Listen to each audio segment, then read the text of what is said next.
getting lousy here. Been like that. Lady did that. I'm telling you what, that dog, it never even used its brain that it was getting beat down. Now, turn again. But stick behind her. If she don't come, I can bust her butt. If she tries to drag, I can punch her on the nose. Pretty soon she'll learn to lead. But if she doesn't lead, the thing is that you'll never be in charge. Now, take off out there, down this way. No, this way. Okay. Now, so you want her to walk with you? Reach out there and pop her pretty good on the nose. Now, go. Okay? You got a reaction. See? The other way you didn't get. Now, she wasn't past you, Adam. Now turn left, turn left. If I do more left-hand turns, she can't drag me. Now turn left again.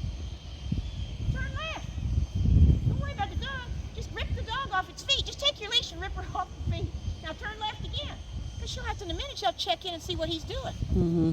She's just on her own. See, there she checked with him. See her look up at him? Now turn left again.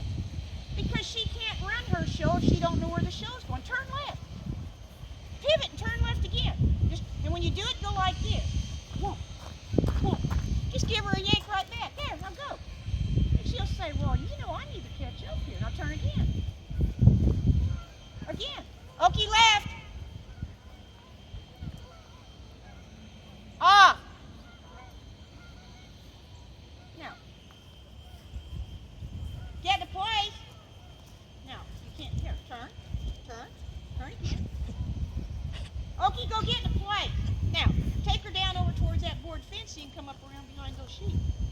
There. Well, you have to go that way. I'd say just like to Carol. How could I go this way? You'd be on the fence, the dog wouldn't go around. Yes? Now, come on up around the bump. But you're going to make the dog lead with you. Punch her in the nose. See, she's going to, now pull her across, she can't go around behind you. She gets by with this, just rip her right back over. Now, come on where you want to look. I'm going to make her uncomfortable. It's not a personal thing. She wants to do this. I'll just let her wring her neck, bring her back, punch her in the mouth. She says, oh, Adam, did you see this? No, I didn't see anything. Now, keep the stick back in neutral so she doesn't see it coming. She jumps out there, you just bring it up and just whoop. But if I hold it on her, then she's going to ignore it. Now, turn again. Left. I'm going to bring these sheep back for you. Get into place. Now walk towards the sheep. Put your stick towards it. Now, let go of the dog and walk with the sheep, Adam. Here, Okie. Here. Wave your stick at the sheep. Here, Okie. Now, change sides. No, the handle won't work. You'll have to use the front, the green part. All you're worried about is that green collar. The other one's meant to run around like that to build that puppy's interest. Put it up in the air, put it over their back.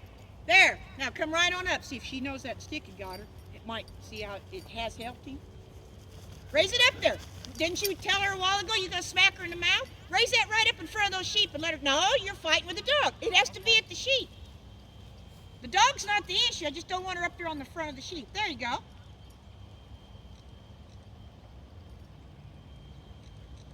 Okay, get in place. Go on. Now, the green collar will try to stay fairly close to you if this puppy's trying to balance. And the lamb will just kind of find its way back, but it gives the puppy something to think about. It's coming up there after. But the reason you don't have two lambs is because they go off with each other. But this one will come running to try to get back to the big one. Since they're flockers, cows aren't necessarily like that. Mm-hmm. Neither are horses. Here up!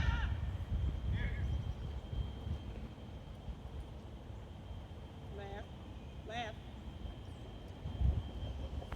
Bam. The lamb gets scared. He said he couldn't find his way back. Why's your stick not at that sheep? Keep it up by that sheep's head. Now put it over her back, right beside her. There you go.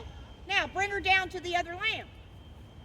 You just tap everything up in front of you, and that keeps the puppy off. There you go.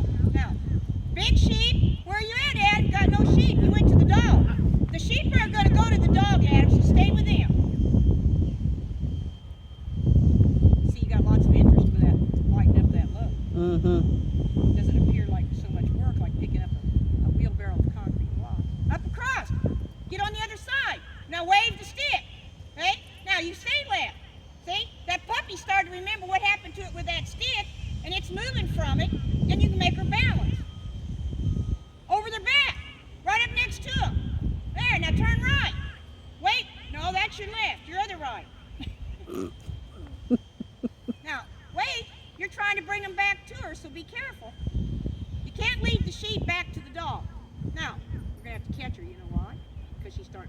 Mm-hmm. because we're changing sides. Mm-hmm. Now wave it at him. Here, Okie, get over here. Here, Okie, get over here. He needs to have a collar on when he's doing something like this. He gets pretty wild. Now, back up and step on her rope. Step on her rope to stop. Back up on it. Just step on it. Bingo. Now wait. Just stand up. It's a mystery. I don't want her to know what happened. See? Or she'll try to avoid you when you work her because she says, oh, he's going to make me quit. But if you step on it, she hasn't got a clue, does she? Now, pat your leg and call her to you. Pat your leg and call the dog to you. Because it's a lot easier now. But it'd be impossible the other way. Now, pat your leg and call her to you. Now, pick the rope up so you can hold her there. Not at her collar, down about there, right there. Now we need to lead her to the gate, but I don't want her on the same side as the stock, so you got to hold her on the left. Now, when you walk down here, you're just going to walk looking at the gate. She shows up here, make it a snap of the wrist and put it back in place, okay? Say it one more time. I don't want her dragging you. Now, you can't hold the stick like that. And you just bring it out and you whomp her and you put it back. Now look at the gate, not the dog. Because a dog will get ahead of people that's looking at the ground. Look at where you're going. Now take it away. If she wants to stay behind, just let it stick out behind you. No, carry it neutral. Give her about a little there. Because see, she's starting to think. She goes, well, wait a minute. Now she's leaning a little better. Mm-hmm. She's leaning a little better now. Oh, yeah. You've got to be careful how you do this. If you keep the stick out there, you're going to desensitize her to it. You do that with a saddle blanket or a whip on a horse. You keep it out there because eventually he won't be afraid of it, right? But in this case, you need her to be a little afraid, so you pull it back, and when she's wrong, it just kind of comes out and goes, whoop, make a snap of the wrist. Whoop. If you'll give her a pretty good little thump, she won't know it was you, and you just want to get off of it, and besides, maybe I won't have to do it so many times, okay? Because it did give you an advantage, because when you first started out with her, she's seen that stick go up. See, if I've been walking her around and she got some respect for her, when you're walking and changing sides with the sheep and she sees it up here, she stays out. See, that lamb in that mess made more interest in it. Yeah, So see, the last time we worked her, her interest went down a little bit. She had those two school sheets, okay? So she needed something. I thought, I'm going to put a lighter one in here. And yes, she may go out there and go after it, but it's going to come back. And here's the deal. The dog learns how to leave somebody and learns to go out. And if it comes back to you, and then you guys go walking, something eventually gets in the dog's head that you want that sheep. And you would just change sides. What made her lose interest there for a second is because it puts a pair of glasses on her that she has only peepholes, and she has to see the sheep like this instead of like this, okay? Not a lot of Aussies have a lot of eye. So they tend to gallop over here and they gallop over here. Well, when you change sides, she has to see them here. And when you change sides, she sees them here. Okay? Because she can't stay out there. Because she's going to run into you going forward, isn't she? And so what it does is she's like, oh, whoa! So she stopped and she sniffed a second and she goes, oh. But see, when you got dogs that want to bear down on stock, I want to change sides because if I don't, it'll be a whoom, whoom, or he'll just run them off. But the dog has to slow down. If he has to do this to see each side, he has to slow down because I can bury him. I can put him in a place like this. I can make that dog just bury his mind because he cannot turn that fast. And he finally goes like this and you're thinking, all right, starting to see things my way. I just make the job happen that way so it changes the dog. Then the dog never knows how it happened. If people make it personal and go after them, why, it just scares them. And usually you lose control and everything ends up running off. You can kind of count on that ewe. If she thinks that pup's going to go out there, that ewe's going to come back in your direction. And then the lamb, you know, actually it was pretty impressive. You called that pup and she came back to you to the big sheep.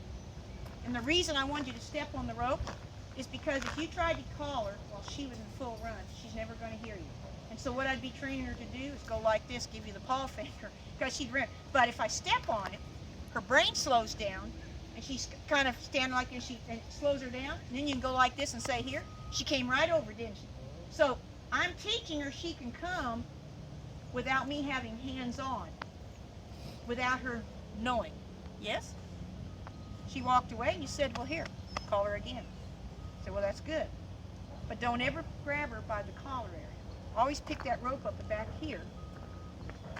And I'm probably going to put that, I've got a bigger, thicker rope that I could put on it. It's still fairly lightweight because I can always just flip her over back. You know, you give that dog a flip over backwards, he's like, what? He's going to start thinking about there's something else he's supposed to see. Just like when you walk her, I turn. No, I just go on. She, you know, it wasn't several times. You can ask Carol. She finally went like this and looked up at you and said, well, there must be something you want. Well, hello. Because this dog's been taking you all around. And it's time to get this dog that she can't go. If she's been here, she can't go over here. I'm not going to let you be there. You only go there if I let you go there. If she starts telling you, well, I want to walk over here now, Adam, or I'm going to go out behind you, Adam, and get here, you gotta just rip that rope back. It's kind of like, no, that's not happening. Okay? Because if I can get her back to where I can lead her like this and calm down, she'll go to work and pretty steady. But if she goes out here and she's all ramped up, woo, woo, here comes the train. I'm going to let you open the door.